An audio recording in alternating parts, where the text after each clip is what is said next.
नमस्कार, मैं हूं संजय शर्मा। आप देख रहे हैं 4PM न्यूज नेटवर्क।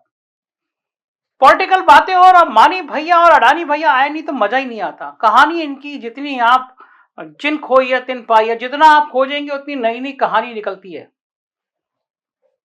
क्या जादू है अंबानी और अडानी में कि पूरी भारतीय जनता पार्टी और नरेंद्र मोदी जैसा ताकतवर आदमी, अमित शाह जैसा भारी भरकम आदमी, लोग क्यों कहने लगे कि जो अंबानी और अडानी चाहते हैं वही मोदी और शाह करने लगते हैं।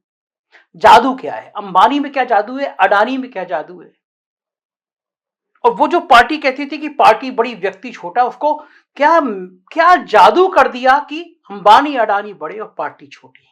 आज मैं आपको पड़ताल करूंगा, जरूर सुनिएगा ये वीडियो। आज मैं आपको इतिहास के वो पन्ने बताऊंगा जब आपको समझ में आएगा कि अंबानी और अडानी ने भारतीय जनता पार्टी और अमित शाह और मोदी पर कब्जा कैसे किया। आज मैं आपको बताऊंगा वो कहानी, वो थीम, वो चीजें जिससे अडानी और अंबानी बीजेपी में एंट्री करते चले गए।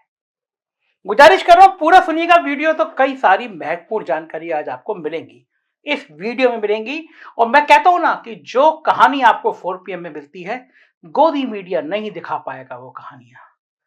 वो तो कुछ और ही दिखाता है जो साहब को पसंद आती है। सच जानना हो तो 4PM को सब्सक्राइब करिए। दोस्तों से कहिए कि वीडियो को, चैनल को थोड़ा प्रोत्साहन दें, क्योंकि आज के दौर में सच बोलना थोड़ा मुश्किल काम है जो हम करते हैं। चलिए अब मैं ले चलता हूं आपको इतिहास के पन्नों में। तारीख थी 6 अप्रैल 1980। 6 अप्रैल 1980। स्थान था दिल्ली का फिरोज शाह कोटला स्टेडियम। उस दिन जनता पार्टी से निकाले गए जनसंघियों का वहां पर भारी जमावड़ा था। बहुत शानदार दिन था। विजय राजे सिंधिया की पहल पर यह बैठक बुलाई गई थी। इस जमावाड़े में एक पार्टी का जन्म हुआ और पार्टी का नाम रखा गया भारतीय जनता पार्टी। अध्यक्षीय भाषण देते हुए पूर्व विदेश मंत्री, तब विदेश मंत्री थे, पूर्व विदेश मंत्री अटल बिहारी वाजपेयी ने गांधीवादी समाजवाद को पार्टी का एजेंडा घोषित किया। याद रखिएगा, गांधीवादी समाजवाद। लेकिन अब इस घटना को 42 साल बीत चुके हैं। अब ना विजय राजे सिंधिया हैं, ना अटल बिहारी वाजपेयी हैं, ना सुंदर सिंह भंडारी हैं और ना ही सिकंदर बख्त हैं। इसी तरह अब गांधीवादी समाजवाद भी नहीं है। अब तो है अडानी का पूंजीवाद और अंबानी का जियोवाद।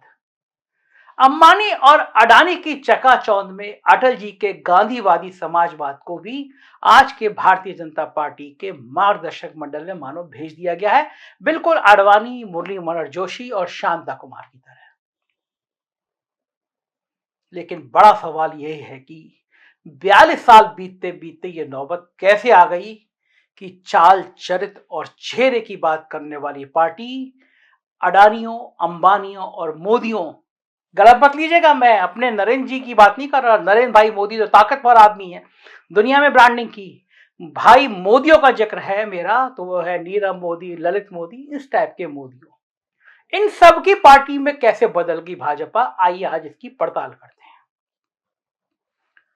भारतीय जनता पार्टी के इस मौजूदा स्वरूप, जिसे कई लोग पूंजीवाद का चकला घर तक कहने लगे, खराब भाषा बोलने लगे हैं,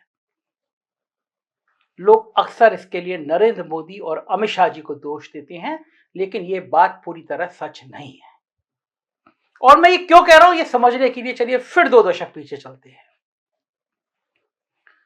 गुजरात दंगों से खफा होकर समाजवादी रुझान वाले संचार मंत्री रामविलास पासवान वाजपेयी कैबिनेट से इस्तीफा दे चुके थे। अटल बिहारी वाजपेयी के कैबिनेट से उन्होंने इस्तीफा दे दिया था। उनके इस्तीफे के साथ ही BSNL के दबदबे को चुनौती मिलना शुरू हो गई थी। इसलिए चुनौती मिलना शुरू हो गई थी क्योंकि नए संचार मंत्री प्रमोद महाजन दुनिया को मुट्ठी में करने पर आमादा थे।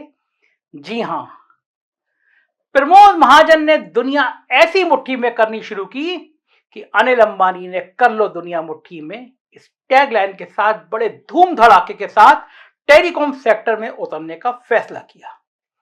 फैसला भी इसलिए किया क्योंकि उनके ऊपर प्रमोद महाजन का हाथ था और यहीं से भाजपा के कारपोरेट हिंदुत्व की नींव डलना शुरू कर दी गई। यही वो दौर था जब अमर सिंह के सहारे कारपोरेट समाजवाद भी देखने को मिलने लगा।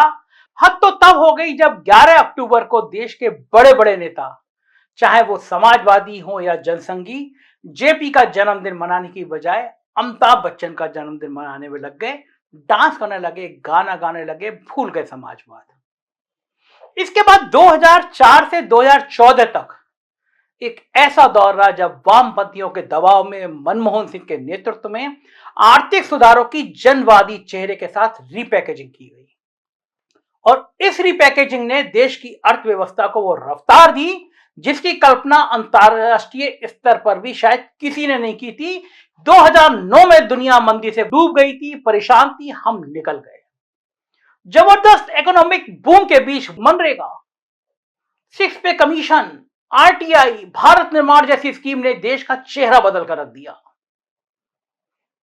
एक बहुत बड़ी आबादी को गरीबी रेखा से ऊपर लाया गया। सबको आश्चर्य में डालने वाली मनमोहनी नीतियों का ऐसा असर हुआ कि भारत के प्रधानमंत्री को पहली बार, नोट करिएगा, भारत के प्रधानमंत्री को पहली बार 2007 में विकसित देशों के संगठन G7 में बुलाया गया। गोदी मीडिया शायद भूल गई होगी यह बात। फिर आया 2014, अच्छे दिन के वादे और परिकल्पना के साथ अडानी के हवाई जहाज से पूरे देश में घूम घूम कर सबको 15-15 लाख रुपए देने का वादा करके नरेंद्र दामोदर दास मोदी बाया बनारस दिल्ली पहुंचे। संयोगवश उनके दिल्ली पहुंचने के 1.5 साल बाद यानी 2016 की शुरुआत से ही अच्छे दिनों की झलक मिलना शुरू हो गई जब 4G का लाइसेंस अकेले मुकेश अंबानी की नई कंपनी जियो को दिया गया। इसके बाद मुकेश अंबानी लोगों को फ्री में बातें करवाने लगे। नतीजा यह हुआ कि सारी टेलीकॉम कंपनियां घाटे में जाने लगी। आपका सारा डेटा, आपकी सारी निजी जिंदगी मुकेश अंबानी के पास जाने लगी और बाया मुकेश अंबानी मोदी जी के पास जाने लगी। बीएसएनएल तो बर्बाद ही हो गया, जबकि कायदे से 4G का लाइसेंस सभी टेलीकॉम कंपनियों को दिया जाना चाहिए था। लेकिन यहां तो मकसद सिर्फ अंबानी को फायदा पहुंचाना था। इसके बाद आया 8 नवंबर 2016।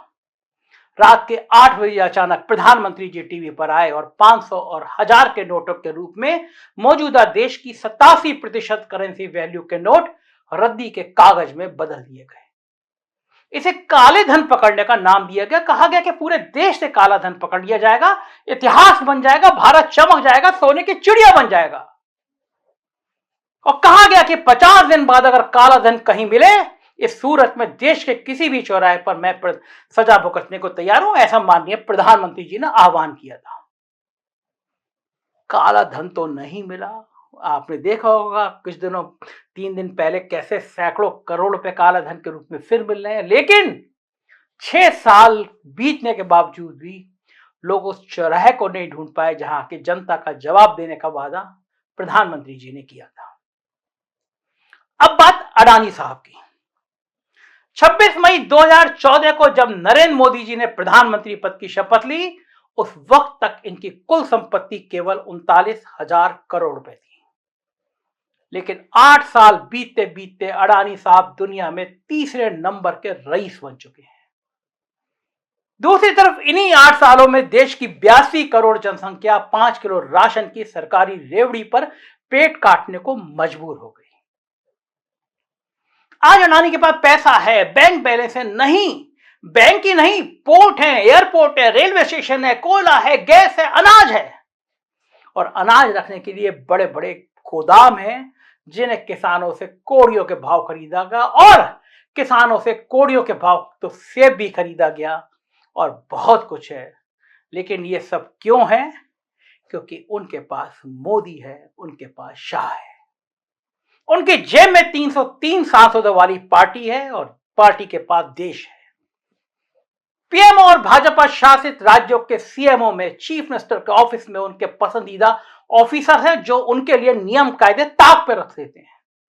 आप सोच सकते हैं जिस देश में एक तरफ 94 करोड़ बेरोजगारों की फौज हो और उसमें से भी 45 करोड़ लोग रोजगार की उम्मीद छोड़ चुके हों, वहां यदि एक आदमी गौतम अडानी प्रतिदिन 1000 करोड़ रुपए की रफ्तार से दौलत बटोर रहा है तो उसे लोकतंत्र के मुंह पर तमाचा नहीं कहा जाएगा तो क्या कहा जाएगा? ये मैं नहीं कह रहा, बल्कि नितिन गडकरी भी इशारों इशारों में कह रहे हैं। गडकरी इसलिए कह रहे हैं क्योंकि उनकी पॉलिटिकल ट्रेनिंग उस भाजपा में हुई है जिसकी नींव गांधीवादी समाजवाद के संकल्प के साथ डाली गई थी, जबकि वो आज कुछ और देख रहे हैं। और वही नहीं, पूरी भाजपा, पूरा देश और पूरा राष्ट्रीय स्वयंसेवक संघ देख रहा है। याद रखिए, नंदीग्राम में सलीम ग्रुप के लिए आम लोगों पर गोली चलाने वाली लाल सलाम वाली पार्टी को 34 साल पुरानी सरकार को इसी देश की जनता ने राइटर्स बिल्डिंग से बाहर कर दिया था। ऐसे में अडानी और अंबानी के हित में कानून बनाने वालों को, उनके हित के लिए 13 महीने तक किसानों को सड़क पर बिठाकर रखने वालों को जनता बख्श देगी, ऐसा सोचना भी मूर्खता होगी। सरकार चल रही है, अंबानी अडानी चल रहे हैं, दिन की दौलत बढ़ रही है, बेशुमार बढ़ रही है, मुझे कोई समस्या नहीं है। मुझे चिंता है उन 82 करोड़ लोगों की जिनको 2 वक्त का राशन दे रहे हैं, क्योंकि उनकी जिंदगी चलाने के लिए आप मूलभूत व्यवस्था नहीं कर पा रहे हैं। ये राशन कब तक दे पाएंगे? और जिस दिन इस राशन को देने का वक्त खत्म होगा उस दिन इस मुल्क को का क्या होगा, ये मेरी चिंता है। अंबानी और अडानी ने विदेशों में बहुत सारी दौलत, बहुत सारे घर, बहुत सारे दफ्तर बना लिए हैं। कुछ घंटे लगेंगे भारत छोड़ने में, लेकिन मैं और आप यहीं रहेंगे।